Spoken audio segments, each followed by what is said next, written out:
சூரா இஹ்லாஸ். இந்த சூறாவை ஓதுவதினால் நமக்கு வாழ்க்கையில் ஏற்படும் கவலை, பயம் குறையும், ரிஸ்க் அதிகரிக்கும்.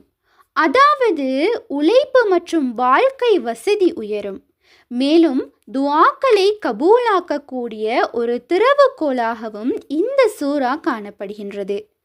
இந்த சூறாவினை பொருளை உணர்ந்து ஓதுவதினால் எம்முடைய ஈமான் வலுவாகும்.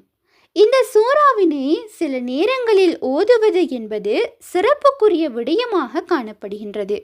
உதாரணமாக ஃபஜ்ர் தொழுகைக்கு பிறகு, மஹ்ரிப் தொழுகைக்கு பிறகு, மிகவும் சிறப்பாக தஹஜ்ஜுடைய நேரம், வெள்ளிக்கிழமைகளில், இன்னும் ரஜப் மாத இரவுகளில் ஓதலாம். மேலும் இந்த சூறாவினை ஓதுவதற்கு குறிப்பிட்ட எண்ணிக்கை என்று எதுவும் கிடையாது.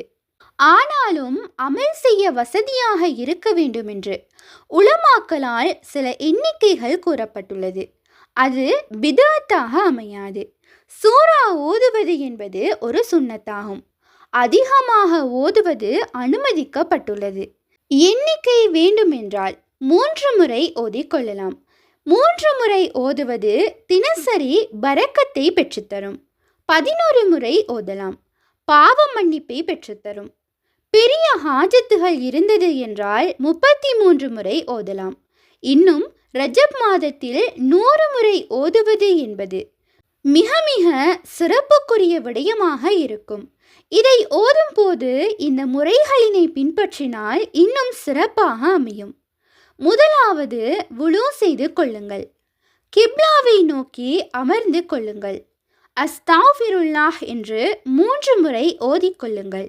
சூரா இஹ்லாஸை விருப்பமான எண்ணிக்கையின் அடிப்படையில் ஓதிக்கொள்ளுங்கள். இவற்றை அனைத்தையும் செய்துவிட்டு முடிவில் துஆ செய்யுங்கள். இன்ஷா அல்லாஹ் இதன் பரக்கத்தின் காரணமாக அல்லாஹ் சுப்ஹானஹு தஆலா நம்முடைய அத்தனை துஆக்களினையும் கபூல் செய்து தருவான்.